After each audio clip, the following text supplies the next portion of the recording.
Yes. Like I said. All right. Actually, I want to make sure I pronounce your name correctly. Is it Geir?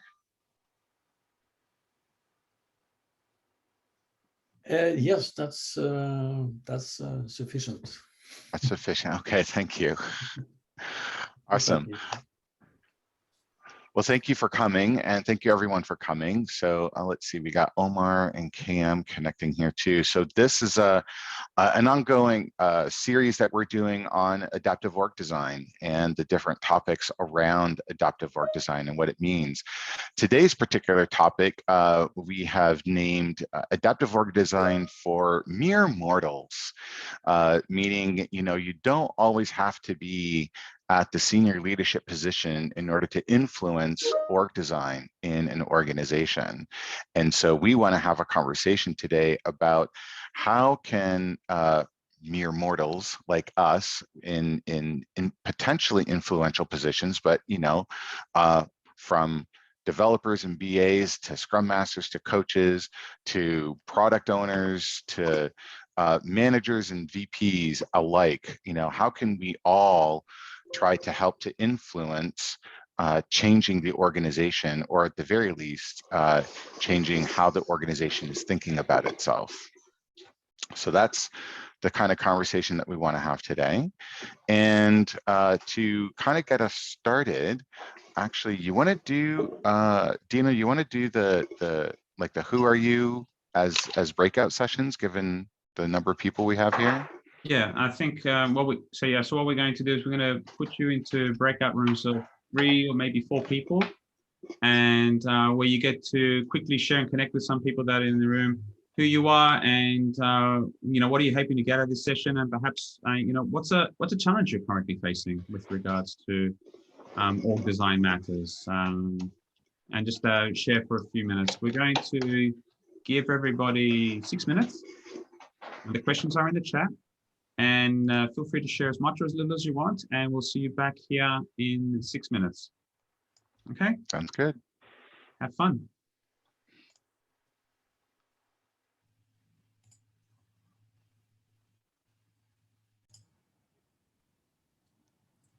Okay.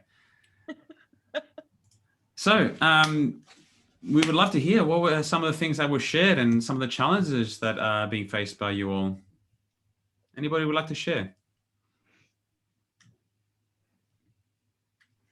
Well, we talked a little bit about sub-optimization going on in the different organizational units, so that in theory all the different units can perform well, but the whole sucks, right? So that's, I mean, you need to sort of design the organization for flow, and we talked a little bit about the difference between transforming an old organization and designing a digitally born, smaller, younger organization, which is 2 completely different things. Mm-hmm.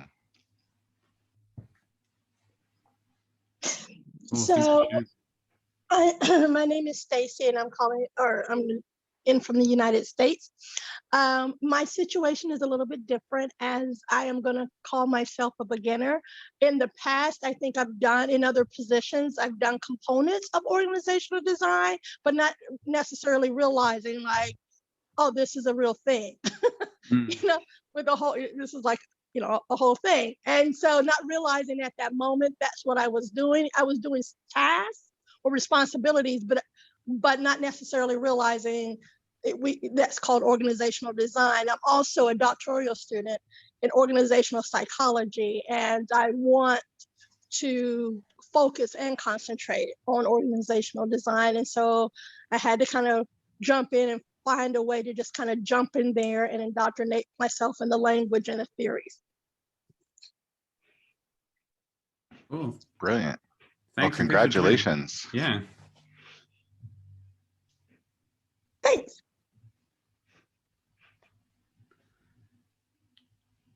Anyone else? Well, if I share with George that the reason I am participating tonight with you guys is I wanted to really know or learn about you in terms of what the situation of organizational design is in many parts of the world. I was sharing with George that I am an authorized instructor of organizational design, and I conducted already 3 cohorts in Latin America and 1 in Japan. I am relatively new because I come from the executive coaching, and I started with IC agile related courses relatively just recently, a year ago, more or less. So I'm learning a lot on the way, and organizational design is something that is creating great interest in Latin America. But then I was wondering myself, what about the rest of the world, you know? And then when I learned about you guys on LinkedIn, I thought, wow, that would be a great opportunity to really see what the situation is of organizational design in the rest of the world. And George shared with me, you know, that there is perceptions, perhaps a little still misunderstandings about the roles. If you let me share, George, I don't know whether I can share your experience. I heard something that I also realized in Latin America. Now, in Latin America, they think that the Scrum Master is the savior of the organization. When there's problems, they come to the Scrum Master and tell them, oh, you have to solve this problem. You are the Scrum Master. So there is this kind of misunderstanding that, you know, the Scrum Master is the agile coach, is the agile facilitator, in general, as the savior, right? And I was wondering whether the same type of confusion is taking place in the rest of the world. I just couldn't help but notice a lot of nodding when you were saying these things. Yeah, so maybe one way of interpreting it is that, yes, this is not an isolated situation that you've been observing. And I'm just curious, so, you know, what are other thoughts based on what was just shared here? May I jump in? Yeah, absolutely. Sure, thank you. Yeah, so my name is George. I come from Canada. I'm in Edmonton, a little bit outside of Edmonton right now. As Miguel pretty accurately described, it is kind of a foggy situation in the company that I work for right now. The expectations are far greater than, you know, the role itself actually indicates.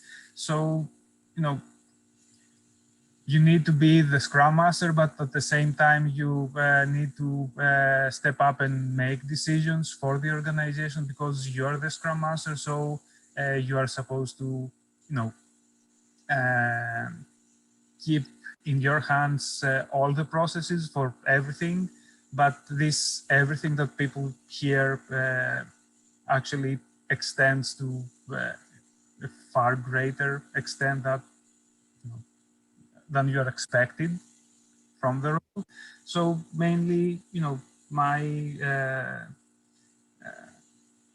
struggle is to figure out a structured way to you know, end up helping myself, the organization, the team members for the teams that I am working with, etc. So yeah, that's pretty much everything on my end. Yeah, thanks for sharing. So it's a common challenge, right? This idea that you know, we join an organization either as internal employees or as external agents, and there are certain expectations of us, whether we are branded as a Scrum Master, as a coach, or as a consultant, or anything in between, or everything in between. There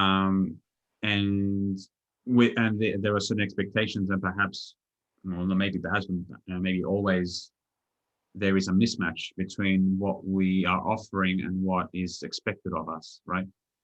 And at least what I try to do in these when I first start off is to kind of find a commonality in the expectations versus what I offer, and then also find a way that, you know, maybe what they're asking for isn't what they need, if that makes sense. And the thing is, at least my way of working here is not to kind of say, no, you're wrong, here's why. And now you need to do what I say. It's more of like, okay, so this is what you're saying, this is what I'm hearing. And then maybe finding ways of bringing in new awareness to then shift those conversations to say, okay, so if we have some more information here, what is really needed to be discussed? What do we need to talk about here? And maybe they want to stick with what they were asking for at the beginning, or they say, well, actually, this sounds like this is a much more compelling thing that we need to be talking about and figuring out. Right. I'm just curious, if anybody has similar experiences, or if there's any stories to share with regards to that, or if there's a different approach as well. I'm not saying that my approach is the best approach and all other approaches are inferior. It's just what I've seen that's been reasonably effective up until now for me. Hi, Dino. I'm off camera at the moment. Yeah, I'm kind of like working half and half, kind of a little bit disconnected, but I'm still here. Okay, or distracted, nice. I should say. What I've found out over the years is when organizations are transforming, and just as you say, they might think they know what they want, but really you've just got to observe and sort of find the gaps and maybe perhaps drive them towards what you see or expect. I find is when they're using models. I'm driving myself crazy now with models that they keep coming up with. And this is why I think I wanted to join this this chat today with the org design. They design the organizations. The roles are kind of designed half-hearted. They're not quite sure what the responsibilities are. But then there's this model that everyone, there's a model they have to install. And it really detracts people from, it becomes kind of a little bit noisy and a little bit discerning for the people that are meant to be participating. I'll give you a concrete example. I think someone just mentioned a Scrum Master. Lots of these new organizations don't practice Scrum, so we don't even talk about roles. So the roles, you come from my little community, I don't know if you could say, or we're Kanban people, right? We don't have particular roles. People still maintain roles that or the roles that they're primary roles, and they just function together as a collaborative or autonomous self-managed team. But then it gets a little bit unknown. It becomes a little bit sort of incohesive or non-cohesive when you bring in a new model, and then people get confused. And these take it takes years, I think, before things start to settle down and we start to lose people. And hence the transformation doesn't go as well as it should do, and it doesn't adapt itself as well to what the people actually are saying. I just thought I'd just chip in that. So it's roles and rest. Yeah, I mean, just seeing what you're saying with the idea of models and people liking models, because models, there's like an inherent simplicity to them, which of course isn't reflected with reality. And yet, and I think a lot of people struggle because normally there is a big jump that needs to happen between how currently things are, or maybe how they are represented, to what things could be represented in the model. And we, as the vast majority of us here are Agilists, and we're talking about doing things by doing experimentation and trying things and making small steps. And we sometimes as well, guilty as well, of falling into the trap of, let's make that big jump. Oh, that big jump isn't palatable for the organization. Why not? And I get frustrated. And the thing is like, okay, maybe this model of how we would like it to look like isn't feasible even within the next couple of years, if ever. Yeah, if ever, yeah. Right? And then it's like, okay, so what can help us to get us one step closer? Maybe this week or this month or before summer. And then finding ways of making those steps happen in a continuous approach, that we just don't have that sense of stopping, that we have progress and we make that momentum. It just doesn't mean that we need to get there by the end of the quarter. Let's complete the transformation within the next few weeks. I've got other things to do, right? And I know I've definitely, sorry, go ahead, Matthew. Oh, no, go ahead. I was going to say that I've definitely seen that, right? When, and not to disparage my project manager brethren, I love my project managers of the world, but when a PMO as an organization gets a hold of an agile transformation, they tend to run it like a project, right? And I have personal experience where I've been asked multiple times, okay, when is this transformation going to be done? Is it going to be a year? Like when can we call it done? And just to what Dino was talking about, any kind of transformation, any kind of adaptation, it's an ongoing, it's a continuous thing. So we're talking about baking continuous change into the DNA and into the culture of the organization, right? We do like to have milestones, right? We do like to have quasi end dates, but instead of saying the transformation will be done, right, it's nice to say we're going to do this one small thing, and this one small thing will be done in 3 months, 6 months, and then we'll reflect and say what is the next small thing that we're going to do, right? But it's all part of continuous learning and continuous adaptation over time. And sometimes getting people to think differently is an exercise in continuous iterative approach in and of itself, helping people to see things differently and to think of things differently. Yeah. Which Wow, Michael, that sounds like you were talking about EBM, evidence-based management. Yeah, actually, this past weekend, we've used a lot of canvases, we use a lot of assessment precisely to assess whether they really know what they are asking, what their needs are. So the surveys and the metrics and the assessments help a lot to really to clarify the situation, to really let them know what they really need. With the question, we kind of identify the whys, and more or less it helped. But I still realize models, right? And sure enough, it's understandable. The first time they come to this training, they need help, they need tools, but they depend so much on the tools, which is again a human nature. I guess all of us at the beginning, we have to learn, we have to use the essential tools. But at the same time, that restricts us to think outside the box because we have the tools and we try to make everything fit in, and then we forget about all the other possibilities outside of the box simply because we have the tool. One of the exercises actually was the EBM, right? We wanted to create value to assess the present value, the future value, and this organizational capability, And they were just kind of thinking about the tools, forgetting about the other possibilities they have. So it's kind of trade-off. You have to walk this fine line in between. Let them get familiar with the tool, but at the same time, let them know this is not the whole story. You still have a whole universe outside of that box. And actually, I did this myself, something which is not in the learning objectives of organizational design. I come from the neuroscience.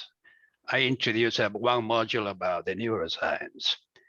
And in this part of the neuroscience, I introduced the concepts of the belief system, the mindset, the belief system, the view of the universe, to let them know that once we get stuck with one view, one tool, that's it, we got there, and then we don't see the rest of the world.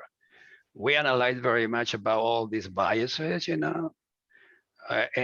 more or less that kind of opened their eyes to see that this is just a tool, it's helping us to navigate this little by little, but at the end, we have to really present, we have to depend on our ability. I'm sure you are familiar with the sense making, right? The hexagon, for example, right? And we navigated through all these possibilities of the complex, the chaotic, and so for them, that was revealing that the things that they can perceive every day, this physical world that they are used to, actually is not the real world, especially in the agile world when you have to innovate. In the VUCA world, you really are operating in this complex and in sometimes chaotic areas.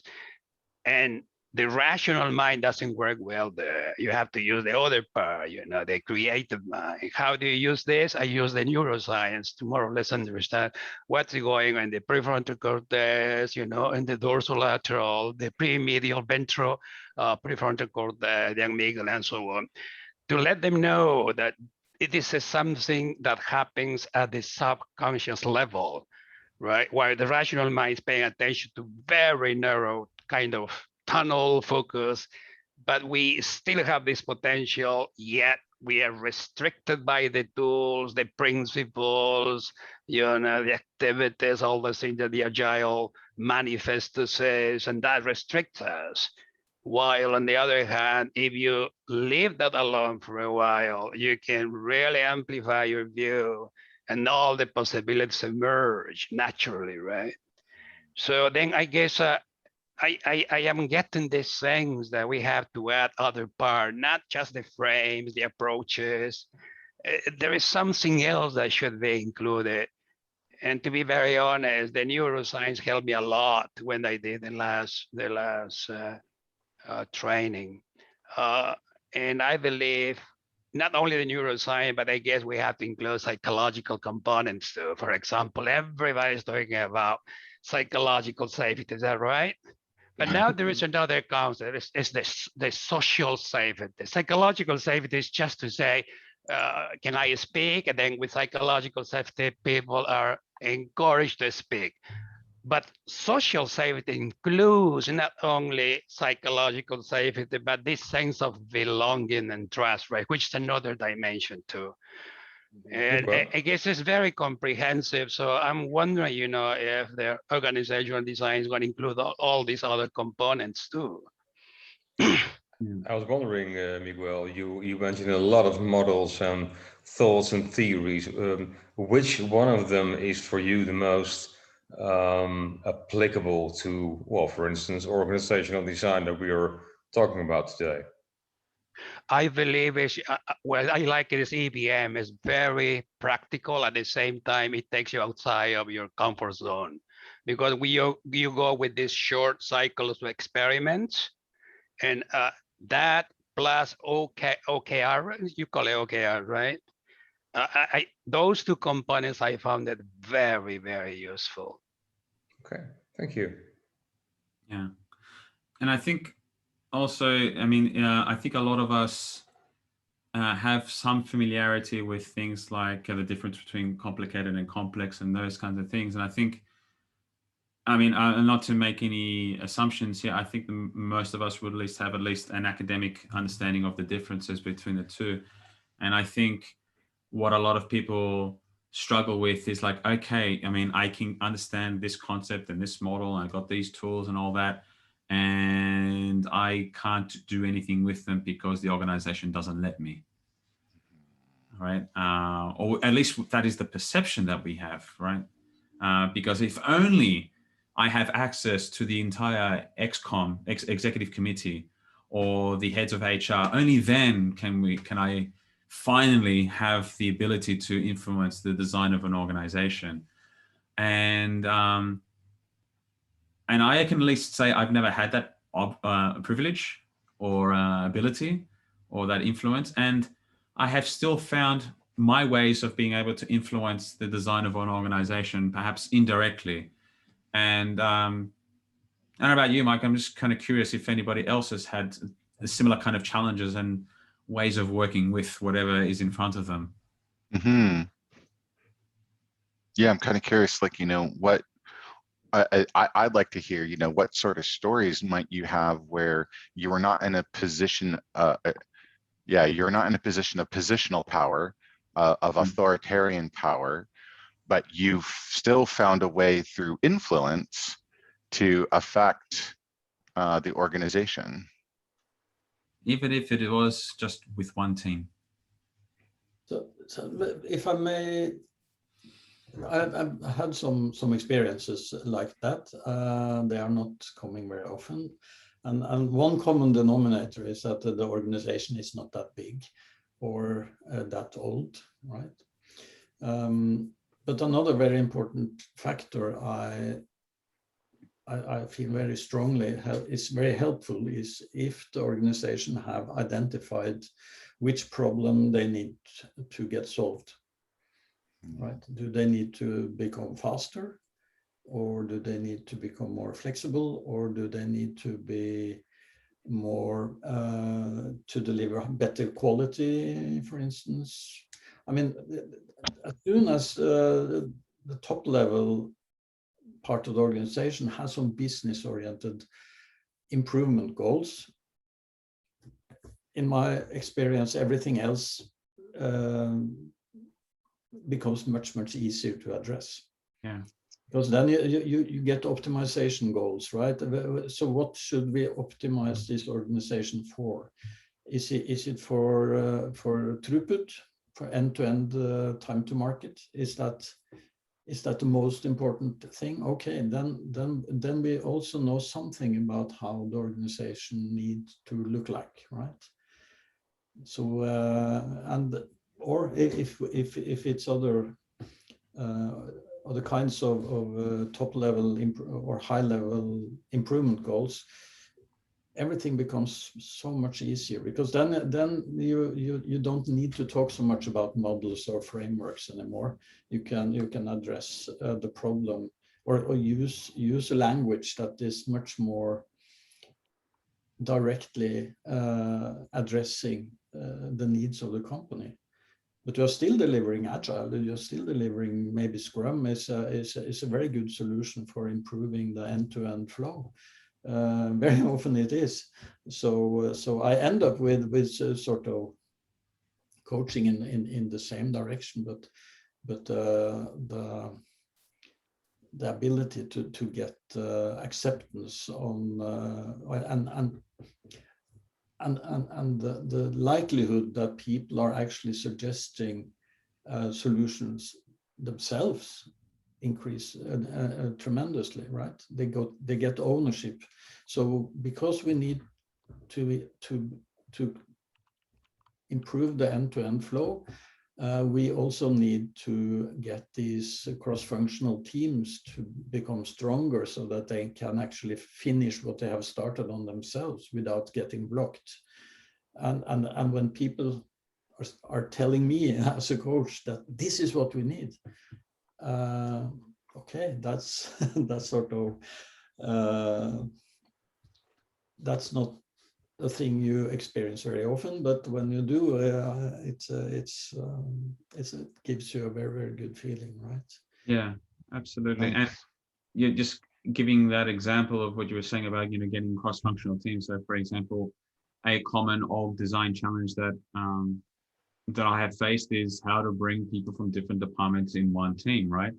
And maybe the people that are, let's say, making the decisions and bringing these teams together have decided to do that, to make that happen, and then to help the teams figure out what needs to be figured out after that. Sometimes they don't see it. They say, okay, we're going to have a development Scrum team, we're going to have a testing Scrum team, or whatever, or some other interesting scenarios, and we may not believe we have the influence in that moment, or we might say, hey, maybe you want to rethink that. They might have said, no, this is the way it's going to work because that's the way it's going to work. And that's where I get to work, at least, to kind of showcase the impact of those decisions. And this isn't something that would necessarily shift things from one day to the next. And if we're able to still showcase the ongoing impact of where the friction lies because of the two teams being two teams instead of one team and things like that, it could be that they get enough information, they understand enough of the pain point to say, okay, we need to rethink this. And then that's when they are able to make a change in the design of the organization. Even though it's not a whole sweeping change, it's a small change, right? And and the idea that we want to make this a slow and deliberate approach rather than pulling the rug from everyone from underneath everybody. You were about to say here as well? So if I just can add to that, because it's quite easy in my experience to get across the idea that it's great to have cross-functional teams, but that's only a start, right? Because it's a tremendous difference between a fresh new sort of weak cross-functional team and a really strong one. And the really strong that can take, I mean, a year, it can take 2 years to really become these self-sufficient cross-functional teams. They have all the equipment, all the capabilities they need. They have all the authority they need to actually finish what they have started on. That's sort of a stretch goal that can take years to get to. But it's again so much easier to have that conversation and to give them all that capabilities if you have a clear improvement goal coming from management, right? And they can actually measure that this team delivers faster than half a year ago, and it's possible to deliver even more and more and more frequently because they become stronger and stronger. This seems to be a very good idea. Let's go for it, right? Yeah. Absolutely. And I guess it depends on whether you have that leadership support or not, to say, you know, we want to have these improvement goals, or we're just playing lip service to this and we're just going to continue as things are. And that's where we can basically showcase the impact of those decisions or the things that they've done or not done. Likewise, if they've made the change, we measure the impact. If they haven't done the change, we measure the impact. And then to see if there's real appetite for change or not. And then based on that, one thing happens or another. That If does you remind let me. Oh, go ahead, Miguel. Okay, just to share that,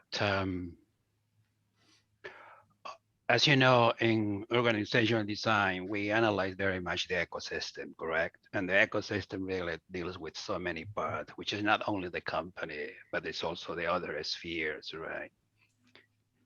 But I realized that most of the participants in the training were middle managers, some of them senior managers, but all of them were sent by the leadership to take this training. And I get these feelings that this leadership, the top leadership, going to these offsites, they learn about Agile. They get so enthusiastic about Agile things. But they just ask people or the people to go and learn about Agile. They don't do it themselves. And I wonder what the success would be of these brilliant young people who really learn a lot, who demonstrate a lot of creativity, a lot of empathy among themselves to create these functional teams, cross-functional teams. They go back to the companies, but the higher levels haven't changed, right? We just have to hope that they work very well in their teams and little by little perhaps expand the benefits of the outcomes of this little team, right? And we just hope that it's gonna expand and influence the other areas. But so I believe it's a very difficult enterprise.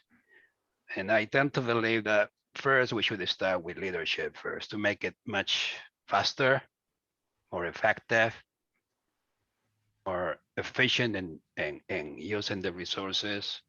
Because again, this is only, it's like a fad. They learn about in these offsites about Agile, you know, they got so happy, but they don't do it. They don't take it. It's just the lower level people who have to take and learn and see what happens. They are observing that. They don't want to take responsibility. If they fail, say, wow, it's one more method that didn't work, right? So I was wondering about you guys. Hands up for those that have come across this situation. I've seen 2 hands up, right? You have an area that you're trying to help out with, and you can only go so far until you hit that brick wall with senior leadership, or like the senior -1 leadership, or, you know, some level of leadership. And if only they were on board, this will all make it a whole lot easier and everything will be fine afterwards, right? Guys, I need your help. How are you handling this situation in Canada, in Europe, wherever you are? How are you handling this?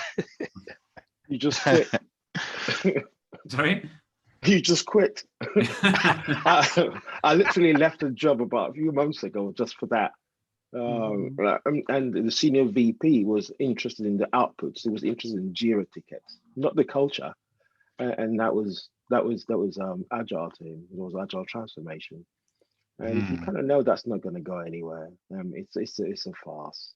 You know, and there's only so much you can do. I know, Dina, you're talking about the little changes you can make, but you can only get so much, so far, and then you hit the ceiling, and then what? It's sort of like wow, I want to unpack everything you both have just said, so I'll try and like bottom line as best I can. Miguel, all the hands up. I think everybody recognizes, yes, if we can get at the senior leadership first and then everything cascades down from there, everybody knows that. But also the hands are showing we're not getting that, right? So we acknowledge that that would be the more efficient way to go, right? If we could start there first. But given that we're not starting there first, then we are forced to go the inefficient route, right? And this is where I believe, yes, we hit that brick wall of senior leadership, middle management, whatever it is. If we don't have senior leadership from the start, we're going to hit that brick wall somewhere, some way, somehow, right? That brick wall exists. So when we hit that brick wall, then the question becomes, what can we do, right? What is our areas of influence? And there's always, you know, I hate this phrase, you know, pick the low-hanging fruit, right? What can we do right now?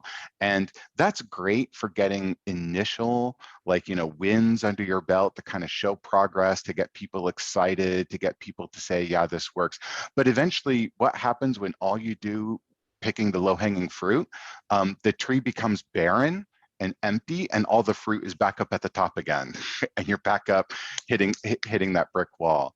So eventually you're going to hit a point where your influence can't be small and microscopic, right? You can still do something, you can still expose, but actual change requires more substantive change, right, within the organization.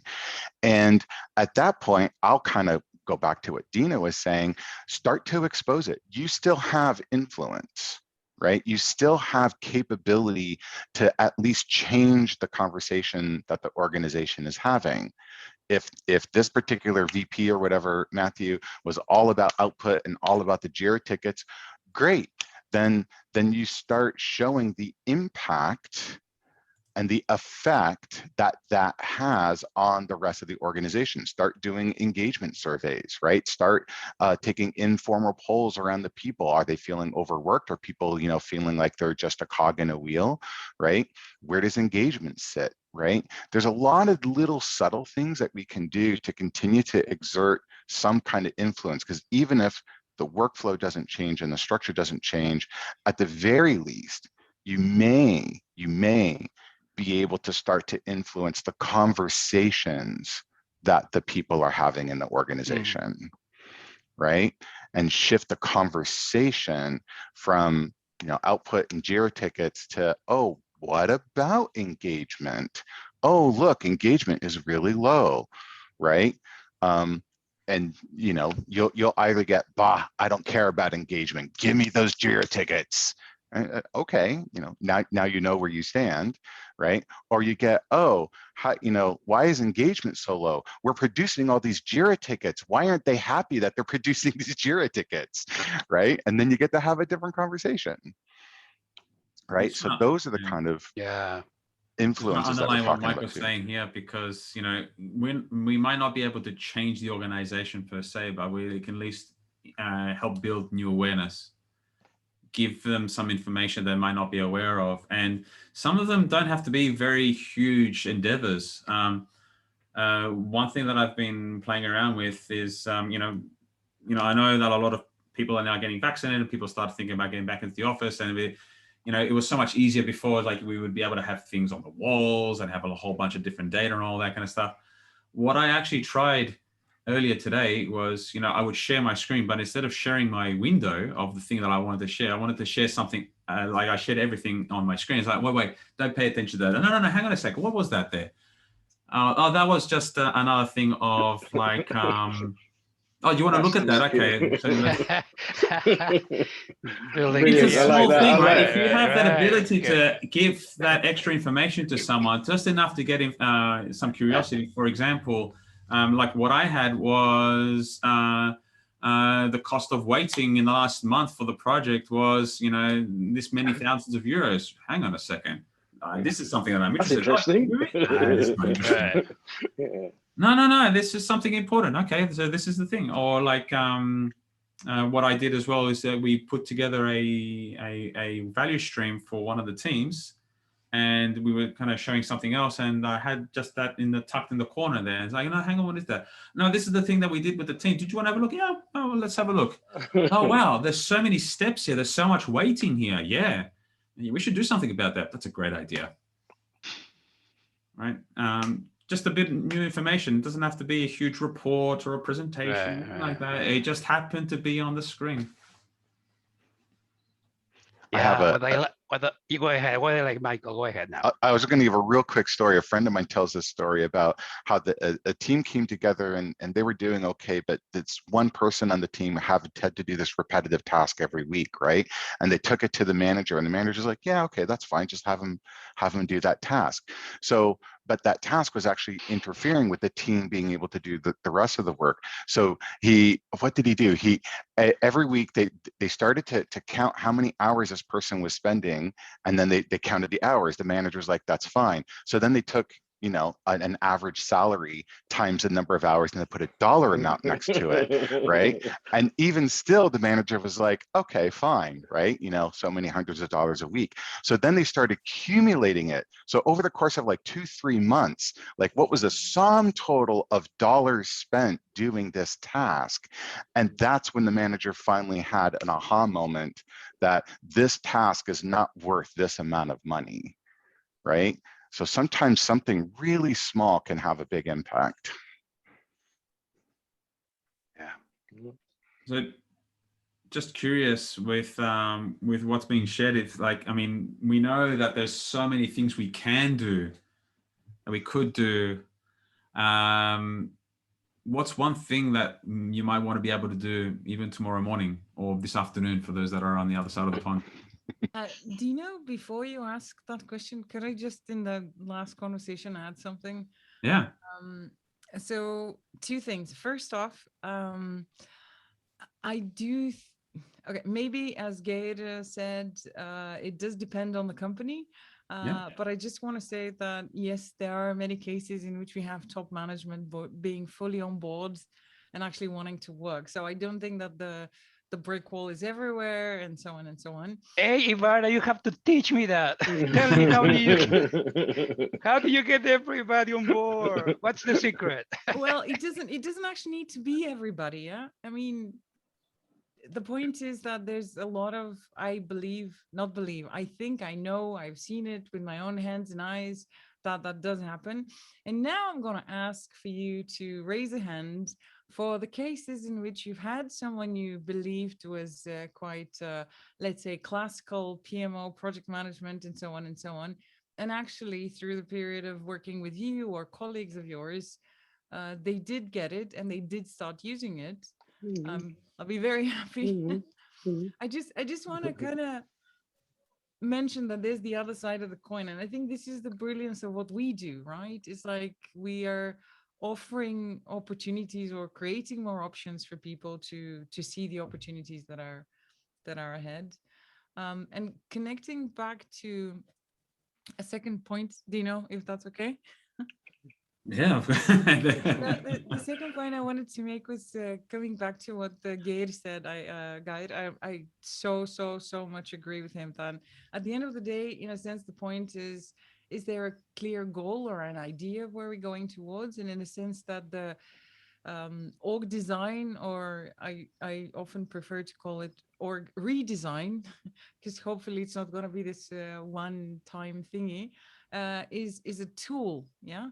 It's a part of the toolbox in a sense. And I think I like that a lot. And I guess also roles and other things are also functions of the where we're going. So I guess for me, at least, this has been the key thing to start with, is like, are we aware where we intend to go? It doesn't need to be a precise goal, but start with this. I think one of you also mentioned awareness earlier. That helps a lot. Yeah, absolutely. And I agree. I really like what you talked about with the idea of maybe it wasn't clear before. It's like org redesigns, like it's constantly evolving, right? It's you know, gone are the days where we're going to say, here is the sacred org design. This is how it's going to be from now on. Don't drop it.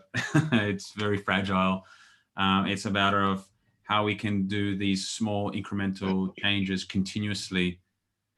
And based on how these new things are resonating with the organization, whether we want to go left or right or straight in an adaptive manner, because that's the only way that it can actually really work, rather than having someone that has zero context to kind of draw up some diagrams and some policies and then assume everything will be fine. I have a question for all of you. Perhaps you can help me. Remember what I said, you know, in this engagement, this training that I had, everything started from leadership, from the top. Again, they went to this, you know, to these offsites. They got this special training from consultants about IC Agile and so on. They come back to the company so excited, but they don't take it. They order the lower level ranks, you know, to take the course. So perhaps there is something that we are missing in between, right? So it started from there. So they know about this. They are excited about this, but they don't engage with the training. So what can we do in this gap? There is something perhaps that can be done to get them committed to the training, right? Or at least, you know, to ask them to come and see, observe, participate in some games. I don't know. Maybe you know what can be done. So just like Ivana said, where I've seen it work a couple of times, not that much. I mean, the ratio of where it's worked and where it hasn't worked is quite a huge gap, right, spectrum. But where it's worked, I find this really senior leadership have to have coaches. So it's not a delivery per se with teams and cross-functional teams. They actually have a direct one-to-one coach that's with them at least once a week. And it really does work. That's where I've seen it work. Else, you never have the time. They never have the time. They're very busy people. Let's be honest with that. So, but when they've made time for a coach, even if it's for like half an hour a week, it really goes a long way. And those are the couple of times, 3 times where I've seen it work. Coaching then, okay. Right. How do we link them? How do we link them, you know, in a way that they are communicating the team who are actually working on delivery, on creating and the leadership, you know? The coaching could help, but again, how can we do, what would be the activities to link them, to keep in touch? Oh, Dino is fantastic at coaching. Believe you, if you have a one-to-one with him, you see what I mean. that would be enough. Oh, okay. Yeah. And then you become the conduit with the the actual team coaches. There is an intermediary type of role that a coach would. Okay. You know, my curiosity is also calling out, is like, you know, what's the problem that is trying to be solved here as well? If there's something that's compelling them to come together, not just come together because you have to be together. It's that there's something compelling, equally compelling for both the leaders and for the teams to want to come together. It makes it a whole lot easier to bring them together if there's a reason to bring them together. Right. Thank you. Miguel, I'm not entirely sure I understood your question. Your point was that they go to trainings, but then when they come back, they don't use stuff, or? No. The leadership go to these offsites, right? Yeah. These offsites, they're not training. It's more or less like they invite these experts, right? And they talk about leadership, you know, agile, organizational design, right? And they really get excited. Yeah. Come back and they say, we have to try this, right? But they don't do it. They say, okay, exactly. That's what they say. You guys, you do it. You change. I don't have to. Yeah. Classic. Indeed. And the thing is, like you said, Miguel, you know, they not from malintent or anything like that. It's just that they have a whole bunch of things to worry about, and they say this isn't something that I need to be in and committed to, this is something that someone else can do, and I can stay focused on making sure that the business still stays a success and that we can continue to grow.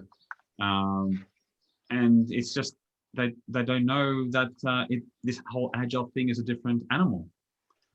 No fault of their own. And that's where we can also try to kind of bring in that awareness. And that also does take time.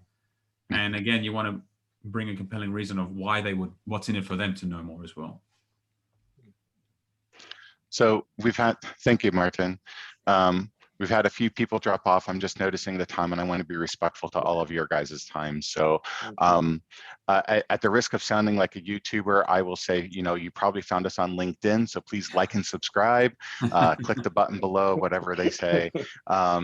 We will be putting this on our YouTube channel, but most of our announcements come out on LinkedIn. So please follow us on the Leadership Space company page to be notified of future discussions like this. And we'd love to have you back and continue to have the discussions. And we obviously, I would be remiss if we didn't also talk about the class that Dino and I also offer on adaptive org design. There's not one offered right now. We're looking at offering it in September.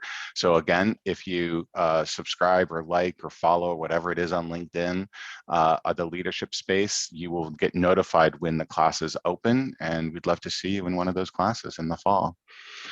But until then, thank you very much for all of your participation and all of your input. This has been a fantastic discussion. I just want to thank you all for your contributions today. Yeah, Thank you all very much for your very time. much. Thanks, All right. Thanks, Take guys. care of yourself. Bye-bye. Bye now. Bye. Take care. Cheers.